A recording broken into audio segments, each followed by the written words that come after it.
그러니까 제가 그 예전에 그 TV가 있을 때는 지금 제가 TV가 없어서 뭐 TV를 안 봐서 그런데 예전에 TV가 있을 때는 제가 뉴스를 많이 시청을 좀 했어요. 그래서 때때로는 뭐 8시 뉴스도 보고 9시 뉴스도 보고 그런 뉴스를 좀 많이 좀 시청을 했는데 그때 이제 제가 좋아했던 뉴스 채널이 좀 있었어요. 그 채널에서 진행자가 항상 이런 이야기를 해요.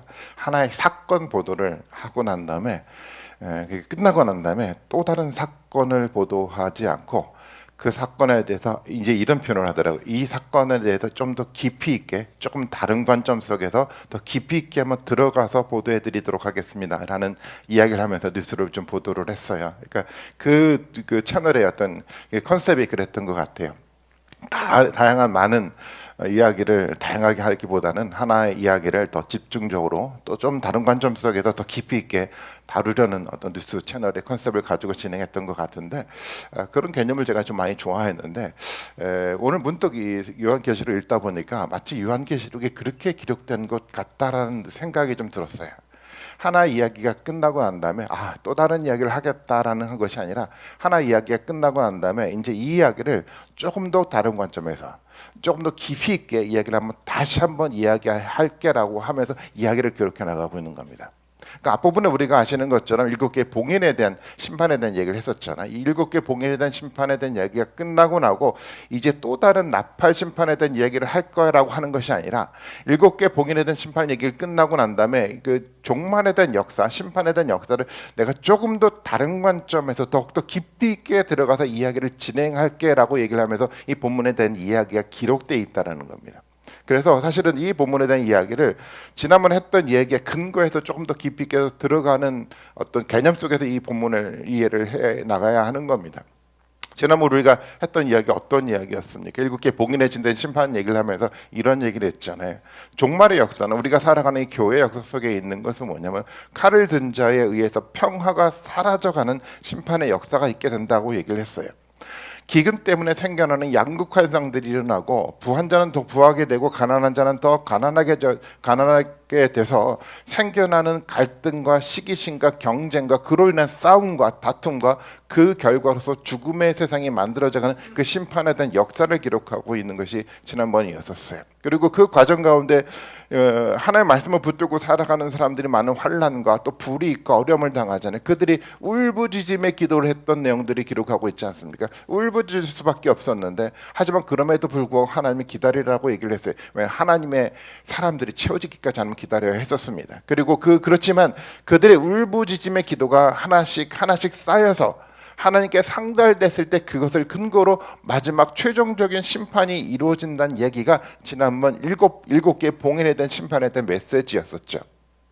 이제 이야기가 끝난 것이 아니라 저 이야기를 좀 더 깊이 있게 좀 더 다른 관점 속에서 이 나팔 심판을 통해서 요한은 다시 한번 우리에게 얘기를 좀 해나가고 있어요. 과연 그 이야기는 어떻게 진행이 돼갈까요? 오늘 읽었던 그 6절부터 13절까지 말씀은 4개의 그 나팔 심판에 대한 얘기를 하고 있고 9장으로 넘어가면 나머지 3개의 나팔 심판에 대한 얘기를 하고 있어요. 그러니까 앞에 있는 구조하고 똑같으죠. 4+3의 구조다라고 말씀을 드렸는데 앞에 있는 4개는 종말의 역사의 현상에 대한 이야기를 좀 더 집중적으로 얘기를 하고 있다고 한다면 뒷부분의 3개는 심판에 대해서 최종적 심판에 근접한 이야기를 해나가고 있다라고 말씀을 드렸어요. 마찬가지로 이 본문에 대한 이야기도 마찬가지입니다. 앞서 했던 것처럼 과연 종말의 역사 가운데 과연 어떤 현상이 나타나는지를 종말론적 관점 속에서 요한은 우리에게 제시를 해주고 있어요. 어떤 현상들이 종말의 역사 가운데 나타날까요? 오늘 본문의 얘기를 보니까 이런 이야기가 나옵니다. 7절의 말씀에 보니까 우박과 불이 피에 섞여서 땅에 떨어지는 일이 일어날 거야. 8절의 말씀에 보니까 불타는 큰 산이 같은 것이 바다에 던져지는 일들이 생겨나고요. 10절의 말씀에 보니까 큰 별 하나가 횃불처럼 타면서 하늘에서 떨어지는 일이 생겨나고요. 그 다음에 12절 말씀에 보니까 해와 달과 별이 3분의 1이 어두워지는 현상들이 일어날 거라고 얘기를 하고 있어요. 어떻습니까? 이런 자연적 현상이 일어나는 것이 종말론의 시대에 우리 가운데 경험하게 될 역사일까요? 아니죠. 이것은 상징적인 이야기잖아요. 실제로 이것이 문자 그대로 이런 일들이 일어나겠다라는 이야기보다도 이 상징적 의미가 담고 있는 본질적 내용이 종말의 역사 가운데 일어나고 있다는 것을 의미하기 위해서 이야기를 써내려가고 있다는 겁니다. 그렇다고 한다면 당연히 우리는 이야기를 통해서 단순하게 문자적으로 문자적으로 뭐 큰 산, 뭐 문자적으로 큰 별을 말하는 것이 아니라 도대체 이 이야기, 이 현상들이 담고 있는 본질적 의미가 무엇인지를 해석해서 이것을 이야기를 받아들여야 돼요. 어떻게 우리가 이것을 해석하고 받아들일 수 있을까요?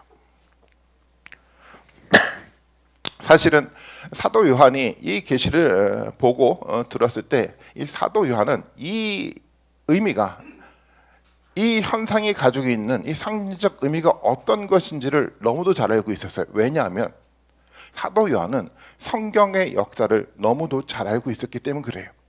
사실 이 상징적 의미는 갑작스럽게 요한계시록에서 튀어져 나온 것이 아니라 이미 성경의 역사 속에서 실제적으로 이루어지고 해석된 내용들이었어요. 그러니까 이미 사도 요한은 이 하나님의 계시를 듣고 봤을 때 이것이 가지고 있는 성경적 역사 속에서 만들어져 가고 있는 그 역사를 들여다보면서 이미 해석하고 그것이 본질적 어떤 의미를 가지고 있는지를 이해하고 본문에 대한 이야기를 진행해 나가고 있다는 겁니다.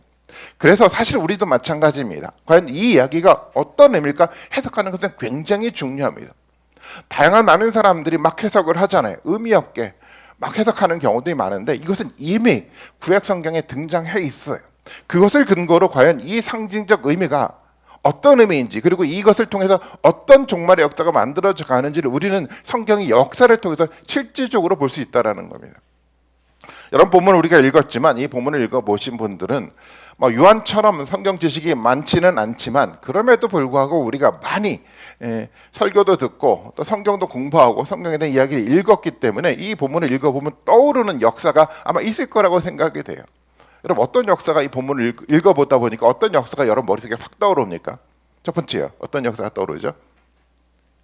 여러분 속에 생각하는 거 맞아요. 뭡니까? 첫 번째, 출애굽 역사. 그렇죠. 당연히 떠오르잖아요. 본문에 보니까 우박, 심판, 피로 변하는 물, 어둠이 생겨나는 거 다 어떤 재앙입니까? 출애굽할 때 나일강을 중심으로 하나님이 이집트에서 애굽에서 했던 심판의 내용과 동일한 이야기잖아요. 그러니까 이 이야기는 어떤 배경을 가지고 이야기가 진행되는지를 우리는 알 수 있어요. 어떤 역사입니까? 출애굽의 역사예요. 두 번째, 이야기를 통해서 또 어떤 이야기가 떠오릅니까? 본문 속에 보면 뭐가 등장하냐면 땅 위에 있는 식물과 나무, 바다에 있는 생명체, 인간의 존재, 해와 달과 별. 어떤 이야기가 여러분 먼저 머릿속에 딱 떠오릅니까? 창세기 1장. 창세기 1장을 가장 기본적으로 배경으로 해서 이야기가 진행돼 가고 있어요. 그리고 또 하나가 있어요. 아마 여러분들이 이것까지 발견하면 아마 여러분 목회하셔도 될 것 같은데, 세 번째 어떤 역사가 떠오르냐면 바벨론의 역사예요. 사실 이 말씀은 예레미야를 인용한 거거든요. 예레미야를 인용한 용어가 많이 등장을 하는데, 그래서 적어도 세 가지 배경을 가지고 이 이야기가 기록되어 있다는 것을 우리가 이해하고 전제하고 이 본문을 이해를 해 나가야 됩니다. 그래서 저는 이 세 가지 이야기가 우선 창세기 1장이 가장 베이스, 기초가 되는 어떤 본문이라고 생각을 해요. 창세기라는 1장이 가장 본문이 되는 그 기초 속에서 두 가지 역사가 기록이 되어 있는데, 하나는 출애굽의 역사와 두 번째는 바벨론의 역사라는 겁니다. 실제로 출애굽과 바벨론은 같은 종류의 역사였어요. 성경에서도 계속 우리가 지난번에 에스라 느헤미야에서도 다루었지만 이 두 가지 역사는 같은 개념인데, 그러니까 우리가 출애굽할 때 그 역사를 바벨론 포로에서 돌아올 때 우리가 뭐라고 해석했냐면 제2체류급이라고 얘기를 했고, 그렇게 신학적으로 구약 성경은 다뤄져 가고 있어요. 그러니까 두 가지 사건은요 사실은 조금 다르지만 사실 같은 맥락 속에 있는 두 가지 사건이기 때문에 이 출애굽과 이 바벨론의 사건들이 섞여서 이 본문 속에 기록이 되어 있습니다. 그리고 그 밑바탕에 뭐가 전제가 되어 있습니까? 창세기 1장이요.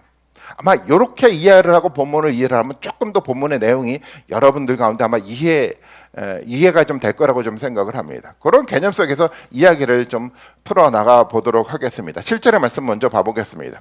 이런 이야기를 합니다. 첫 번째, 천사가 나팔을 불었어요.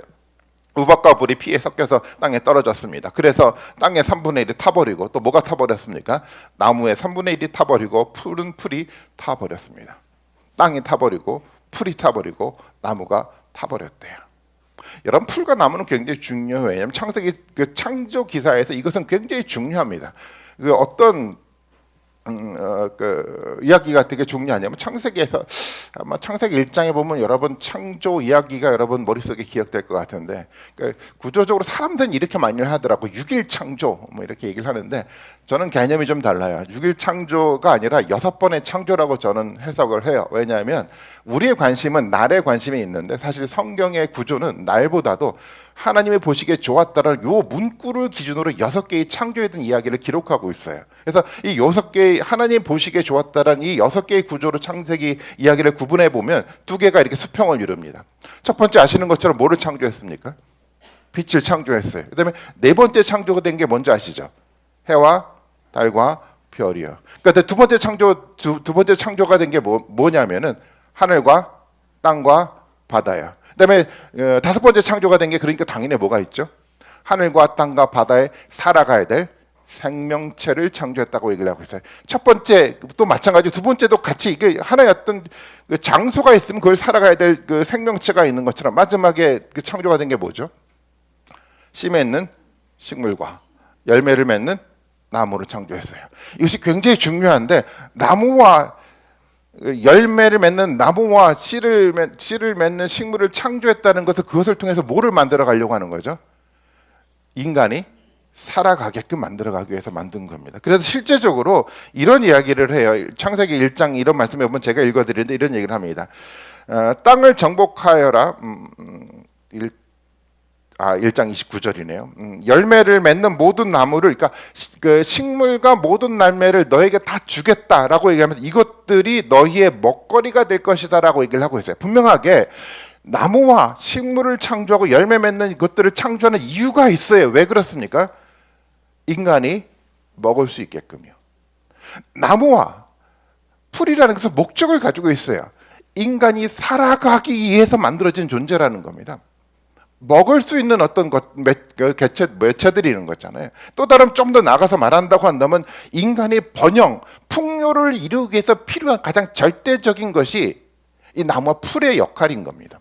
이것이 그런 개념 속에서 이해를 하셔야 돼요. 좀 더 상징적인 의미이기도 하지만 이 풀과 나무라는 그런 개념 속에서 우리가 이해를 해야 되는데 사람들이 살아가는 데 있어서 가장 중요한 문제예요. 주기도문에서도 나와 있던 그 일용할 양식의 문제예요. 광야 속에서 이스라엘 백성들에게 가장 중요했던 이 만나의 문제, 동일한 문제잖아요. 사람이 살아가야 될 가장 본질적 문제예요. 그리고 인간이 누려야 될 참된 풍요의 가장 기본이 돼가는 이 존재가 지금 파괴가 돼가고 있다고 얘기를 하고 있는 겁니다. 이것이 파괴가 돼가고 있어요.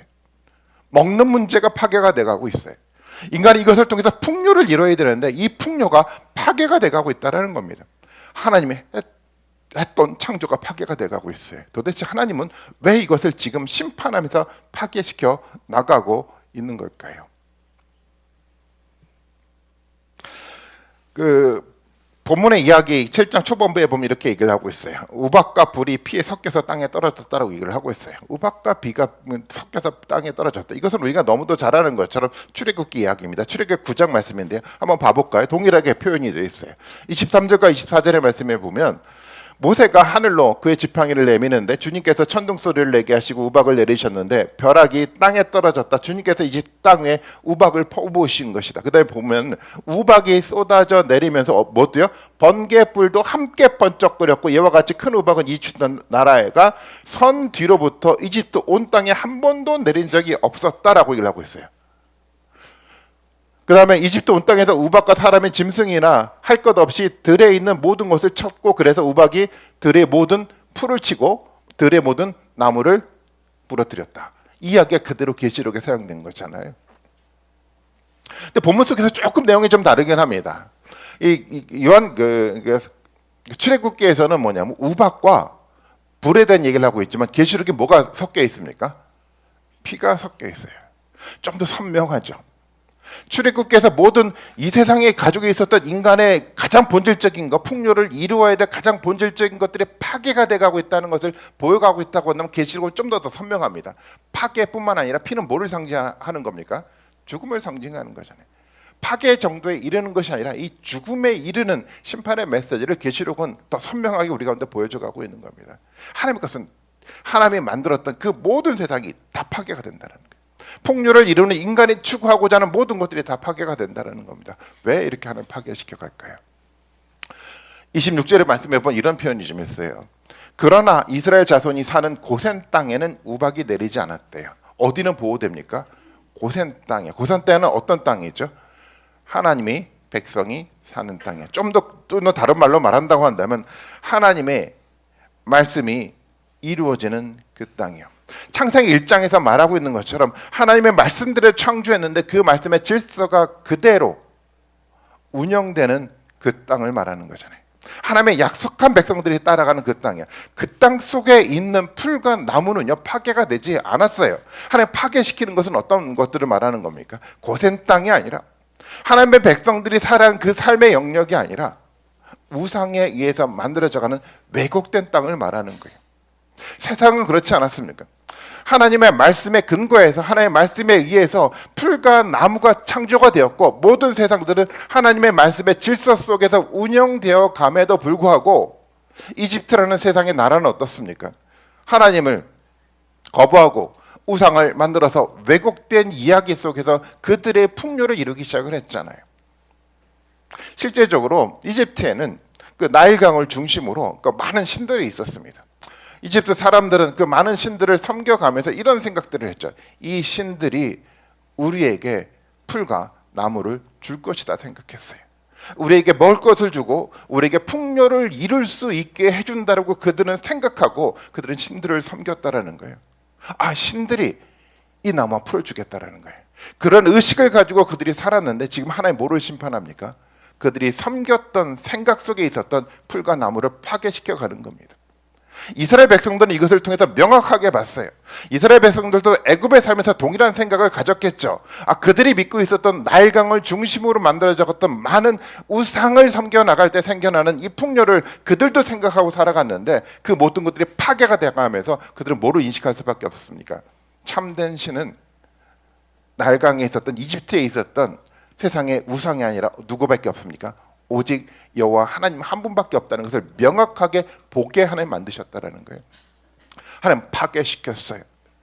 세상 속에서 만들어져 갔던 세상의 우상과 세상의 이념 속에서 만들어져 갔던 모든 풍요를 추구하는 모든 것들을 하나님 파괴하는 심판의 이야기를 본문 속에서 하고 있다라는 거예요.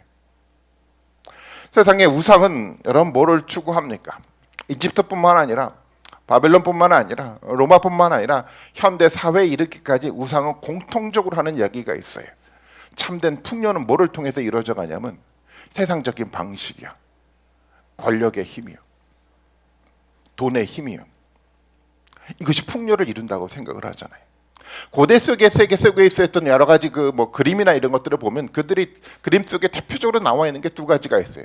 검과 황금이요. 사람들의 의식 속에 항상 이런 의식이 있잖아요. 우상을 섬겨갔다. 우상이 추구하고자 하는 것은 이겁니다. 권력의 힘이 우리를 풍요하게 만들어준다는 거지.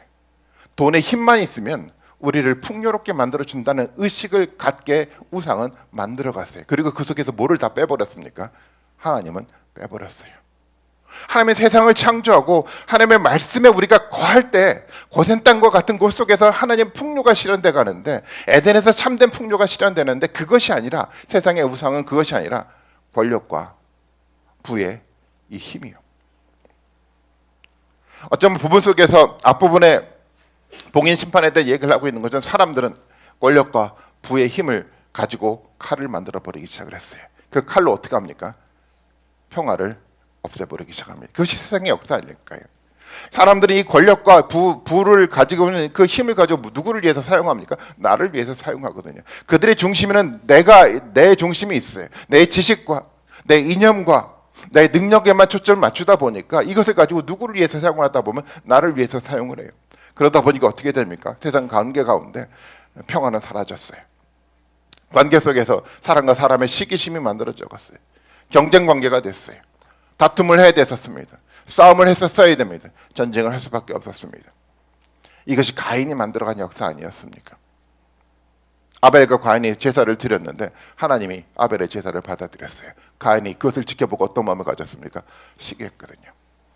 나보다 더 인정받는 아벨이 싫었어요. 나보다 더 능력 있는 아벨이 싫었어요. 가인이 할 수 있는 게 뭡니까? 자신이 가지고 있는 칼의 힘을 가지고 아벨을 죽여야 됐습니다. 이것이 가인이 만들어가는 역사이고 그 역사는 지금도 동일하게 존재하고 있어요. 세상이 가지고 있는 가치를 자꾸만 칼로 만들어가잖아요. 오늘날도 마찬가지 아닙니까? 세상의 정치의 이념을 칼로 만들고 있습니다. 세상 사람들이 가지고 있는 부의 추구를 가지고 칼을 만들어 갔잖아요. 그리고 뭐를 만들어 갑니까? 세상을 평화를 만들어 가는 것이 아니라 평화를 깨버리고 있지 않습니까? 우리가 사는 세상도 그렇지 않습니까? 평화가 사라져 가기 시작했어요. 이념이 칼이 돼 버렸어요. 여러분, 심판이라는 것은, 종말의 역사라는 것은 우리가 가지고 있는 부가 좀 축소가 돼 가고 있어. 우리가 가지고 있는 힘이 좀 축소가 돼 가고 있어. 이런 관점 속에서 여러분 심판을 이해하시면 안 돼. 심판의 역사는 뭐가 사라져 가는 겁니까? 평화가 사라져 가는 거예요.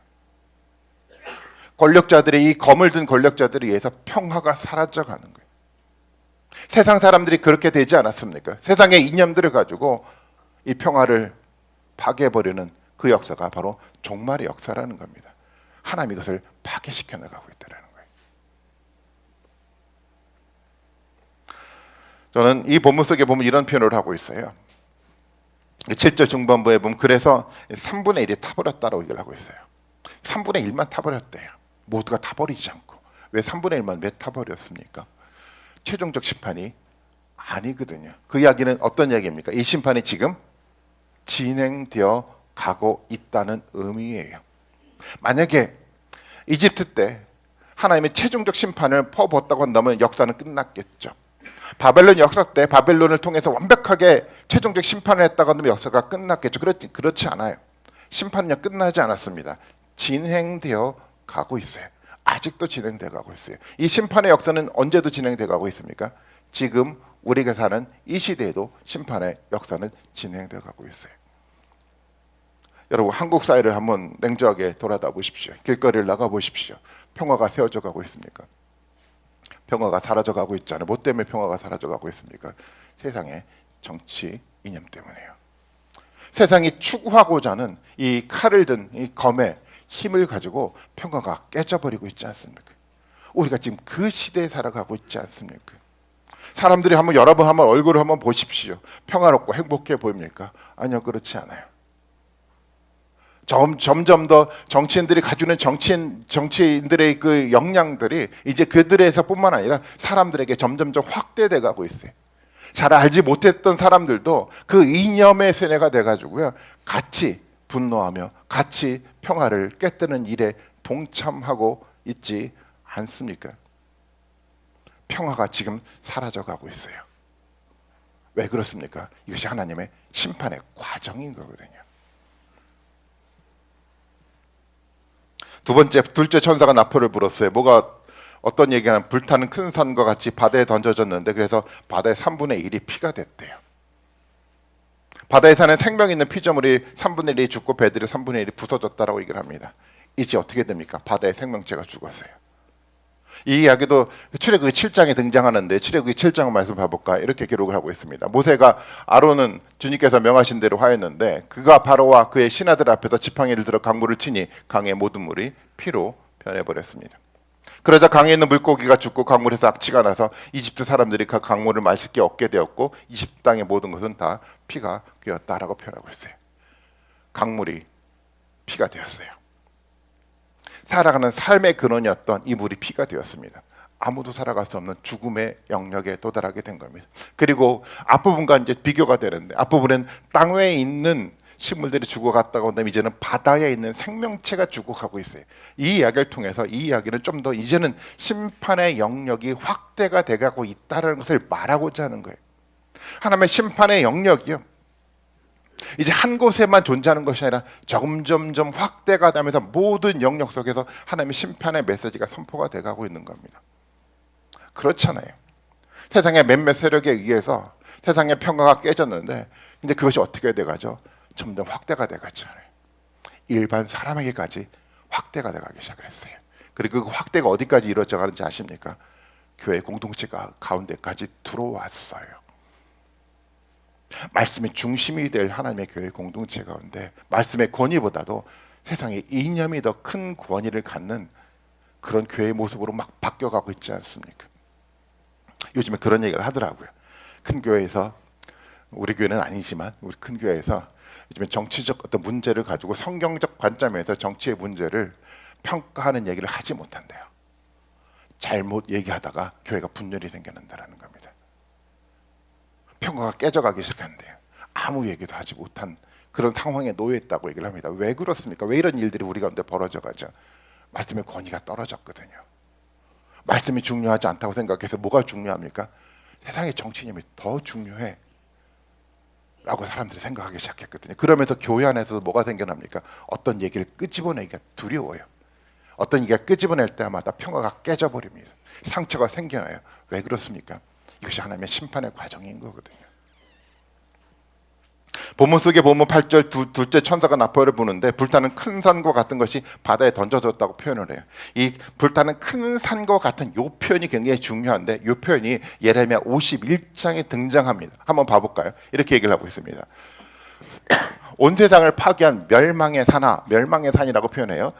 파괴한 멸망의 산인데 보아라, 이제 내가 너를 치겠다. 나주의 말이다. 내가 너에게 손을 뻗쳐서 너를 바다 꼭대기에 굴려내리고 너를 불타는 산으로 만들어 버리겠다. 이 불타는 산 여기 등장하잖아요. 근데 여기서 당연히 말하는 예레미야에서 말하는 이 멸망의 산과 불타는 산은 누구를 말하는 건 바벨론이라는 나라를 말하는 거였어요. 바벨론 나라는 아주 독특한데 어떤 나라냐면 멸망의 산이었어요. 세상을 멸망시키는 나라였습니다. 누구까지 멸망시켰습니까? 이스라엘 백성들까지 멸망시켰어요. 이스라엘 백성들의 심판의 도구로 누가 사용됐습니까? 바벨론이라는 나라가 사용된 겁니다. 이것이 바벨론 나라였어요. 바벨론을 통해서 하나님 누구를 심판했냐면 하나님의 백성을 심판했다라는 거예요. 이 심판의 내용이 과거에는 세상 속에 있는 심판만 보여줬다가 이제 심판의 내용이 어디로 들어오는 겁니까? 이스라엘 백성 안으로 들어오기 시작했잖아요. 이 심판의 내용이 어떻게 이제 우리 가운데 이해가 되냐면 심판의 메시지가 다 심판은 세상이 받는 거라고 생각했는데 어느 순간 이 심판의 메시지가 어디까지 들어온 겁니까? 교회 공동체까지 안에까지 들어온 거예요. 하나님의 심판의 메시지가 그렇게 확대가 돼가는 거잖아요. 이 바벨론을 통해서 이 멸망의 산이라는 그렇게 파괴시켰던 이 바벨론이요. 그래서 이 심판의 영역이 확대가 돼가고 있는데 그리고 이 뭐라고 얘기를 하냐면 너를 불탄 산으로 만들어 버리겠다라고 했던 것은 이 바벨론조차 뭐라고 얘기를 합니까? 하나님이 심판하겠다라는 거예요. 초대교회 7개 역사를 들여다보면 보이죠. 7개 그 초대교회 7개 우리가 2장 3장을 통해서 보아오지 않았습니까? 초대교회를 괴롭혔던 게 뭐였죠? 발람의 가르침이요. 이방 선지자였던 발람이 하나님의 말씀을 왜곡해서 가르쳤어요. 그리고 그 일들을 주로 감당했던 사역자가 누구였습니까? 이방인이었던 이세벨이었어요. 그것을 통해서 많은 사람들의 왜곡된 이야기를 듣고 어떻게 됩니까? 하나님의 심판 앞에 서게 됐어요. 이것이 초대교회 이야기잖아요. 그리고 또 무슨 얘기를 합니까? 이방 선지자였던 이세벨과 발람을 하나님이 심판하겠다라고 얘기를 하는 거잖아요. 이것이 하나님의 종말의 역사라는 겁니다. 하나님의 종말의 역사는 세상 가운데 평화를 깨트려버리는 하나님의 역사가 있지만 이 평화를 깨트려버리는 세상의 역사는 점차 어디로 들어오기 시작합니까? 교회 공동체로 들어오기 시작을 했어요. 지금 우리가 너무도 선명하게 보고 있잖아요. 아니 왜 세상의 정치 이념이 교회 중심에 들어왔습니까? 왜 교회 중심에서 말씀을 전해야 될 그 강대상 위에서 왜 정치적인 이야기가 더 중심이 돼서 왜곡돼서 전파가 돼가고 있습니까? 뭐가 들어왔죠? 세상의 것이 들어왔잖아요. 하나님의 종말의 메시지를 통해서 명확하게 우리 가운데 하시고자 하는 얘기는 뭐냐면 그것에 왜곡돼서 동조하는 자들에게 하나님의 심판의 메시지를 선포하는 거예요. 그리고 그 이세벨과 발람과 바벨론과 세상에 왜곡된 것들을 만들어갔던 그 사람들을 하나님은 심판하겠다고 말씀하고 있다는 거예요. 이것이 종말의 역사라고 계시록은 얘기를 하고 있습니다. 여러분 이것이 하나님이 우리에게 던져주는 여러분 말씀이라고 여러분 믿으십니까? 세 번째 천사가 나팔을 불었어요. 어떤 얘기가 나옵니까? 큰 별 하나가 횃불처럼 타면서 하늘에서 떨어졌대요. 큰 별 하나가 떨어졌대요. 이 이야기는 조금 더 어려운 것 같아요. 큰 별 하나가 도대체 뭐지? 학자들마다 견해가 좀 다양하게 있더라고요. 저는 이 이야기를 어떻게 해석을 하냐면 9장 1절에 등장하는 하늘에서 땅에 떨어진 별 하나로 이해를 해요. 아비소스를 여는 열쇠를 받은 악한 사탄의 존재로 이해를 하고 해석을 했어요. 저는 그렇게 생각합니다. 큰 별 하나가 땅에서 떨어졌는데 이 존재는 뒷부분에 보면 또 요한계시록 13장에 또 선명하게 등장을 합니다. 하늘에서 떨어진 악한 사단의 존재예요. 왜냐하면 이것은 앞부분에 첫 번째, 두 번째, 세 번째와도 같이 연결이 되잖아요. 첫 번째는 어디에 대해서 얘기를 했습니까? 이집트에 대해서요. 두 번째는 어디에 대해서 얘기를 했죠? 바벨론에 대해서요. 근데 사실 이집트와 바벨론은 본질적 나라가 아니야. 그것을 이끌어가고 있는 본질적 존재가 있잖아요. 누구였습니까? 사탄이었거든요. 요한계시록 뒷부분에 나옵니다. 사탄의 본질적 존재였던 이 큰 별 하나, 사탄의 존재가 떨어진 겁니다. 그래서 뭐를 파괴시킵니까? 이 세상의 샘의 근원을 다 파괴시켜버리는 거예요. 본문에 보니까 이렇게 얘기를 하고 있습니다. 강물의 3분의 1과 샘물들 위에 덮쳤대요. 강과 샘물들 위에 물이 덮쳤는데 그것을 뭐라고 얘기하냐면 11절의 말씀 봐볼까요? 11절 말씀을 같이 한번 읽어볼까요? 같이 한번 읽어봅니다. 시작.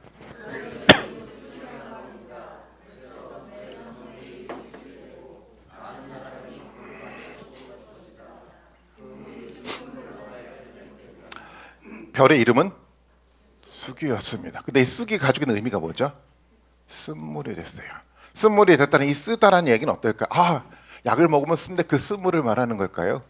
이 쑥은 독을 말하는 거예요. 예레미야 23장 말씀에 예레미야 말씀이 좀 나왔습니다. 그 말씀에 보면 15절 말씀부터 먼저 봐볼게요. 그러므로 예언자들을 두고 나 만군의 주가 말하는데 내가 그들에게 쓴 쑥을 먹이는데 독을 탄 물을 마시게 하겠다. 죄악이 예루살렘의 예언자들에게 솟아나서 온 나라에 퍼졌기 때문이다. 여기서 쓴 쑥을 뭐라고 얘기를 하죠? 독을 탄 물이요. 역시 그 상징적 표현인 거잖아요. 이 샘물의 근원 가운데 하는 뭐를 탔다라는 거죠? 독이 타졌다라는 거예요. 이 독을 사람들이 먹고 어떻게 되는 거죠? 죽게 되는 거잖아요. 근데 여기서 본문에 보면 이렇게 표현을 하고 있어요. 이런 15절에 보니까 이런 예언자들을 두고라고 얘기를 하는데 이 예언자들이 어떤 예언자인지 여러분 아십니까? 11절 넘어가 볼게요. 이렇게 합니다. 예언자도 썩었고 제사장도 썩었다. 심지어 나는 그들이 나의 성전 안에서도 악행을 저지르는 것을 보았다. 나 주의 말이다. 누가 썩었습니까? 예언자, 제사장, 오늘날로 말한다고 한다면 교회 지도자들이 다 썩었어요. 목회자도 썩었고 장로도 썩었고 이런 표현이 있는 거잖아요. 그리고 그들에 의해서 만들어진 뭐예요? 독물을 누가 마시는 겁니까? 사람들이 마시기 시작했다는 거예요. 저는 한국교회에 대한 관심이 굉장히 많은 사람이에요. 한국교회 역사를 들여다보면서 보면 바로 이런 역사라고 생각했어요.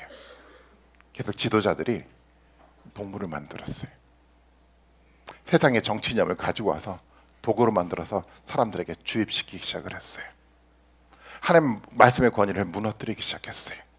생명의 말씀을 들어야 되는데 이 말씀들을 가로채서 뭐로 만들었습니까? 기복신학으로 만들었어요. 정치신학으로 만들어갔어요. 이념 철학을 만들어갔어요. 생생한 하나의 말씀들을 뭉개버렸어요. 썩은 예언자예요. 썩은 제사장이에요. 이들에서 이 가운데 뭐가 만들어졌습니까? 동물이 만들어졌고 그 쓴물을 먹고 누가요? 사람들이 죽어가기 시작했다는 거예요.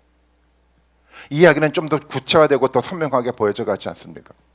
땅에 있는 나무와 풀이 파괴가 되는, 바다에 존재하고 있는 생명체가 파괴가 되고요. 이제 궁극적으로 누구가 파괴가 됩니까? 사람이 죽어가는 파괴가 본문 속에 내용된 기록이었어요. 여러분, 이 역사가 요한계시록 속에 보여지는 초대교회 역사라고 생각하십니까? 구약 속에 있었던 단순한 그 역사라고 여러분 보여지십니까? 아니요, 그렇지 않아요. 오늘날 일어나고 있는 하나님의 역사인 거예요.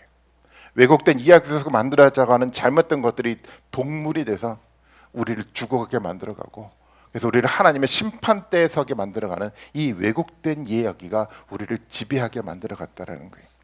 이 심판의 얘기를 강력하게 본문을 통해서 하고 있다는 겁니다. 그런데요, 더 절망적인 이야기가 뒷부분에 담겨져 있잖아요. 마지막 이야기 13절 말씀입니다. 13절 말씀, 8장 13절 말씀을 같이 한번 읽어보도록 하겠습니다. 같이 읽겠습니다. 시작.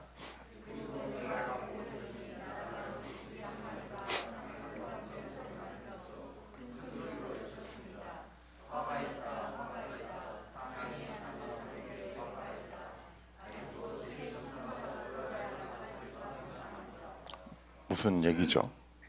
하나님의 이 심판의 강력한 메시지가 끝났는데 아직도 끝난 것이 아니에요.